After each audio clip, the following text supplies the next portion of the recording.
information helped me be the man that I was while I was inside that institution. Gotcha. So let's touch on a few things and get some snapshots. Okay, so correct me if I'm wrong.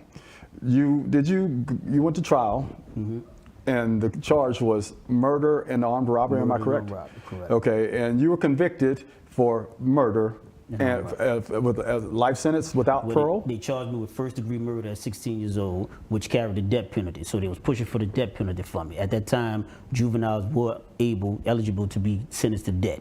However, we changed that years later. So you can't sentence kids to die in prison. You can't automatically sentence kids to life without parole like they did me. But at the time, in 1994, in Louisiana and several other states, if you convicted of second-degree murder, you automatically receive life without parole. There was no other sentence that a judge could sentence you to. So that plus 30 years for robbery. For the robbery. Right. Now, here's something I want you to clarify. Did I read this wrong, or were you convicted of a non-unanimous jury? Yes, that's something that we won in the U.S. Supreme Court several years ago in 1898. When the Civil War was lost and politicians in Louisiana and Oregon were the only two states that allowed this out of the whole country. Let me pause you for a moment. Let's put that in context, y'all. This is a 16-year-old kid on trial for murder, gets quote unquote convicted by a jury where 10 said he was guilty, but 2 said he was not.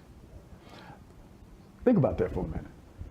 A non-unanimous jury found this 16-year-old kid guilty of murder and sent him away, as they thought, for the rest of his life.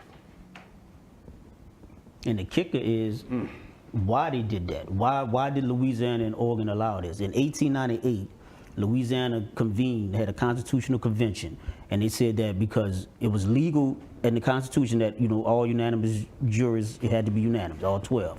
So they came up, they concocted with their demented mind, their evil spirits. They got together and said, well, look, since we lost the Civil War, slavery is abolished, we need manual labor done, we need our crops picked. So in the 14th Amendment, the 13th Amendment allows slavery unless you can abolish slavery unless you're convicted of a crime. And so they, with their demented minds, they thought of a way to legalize slavery by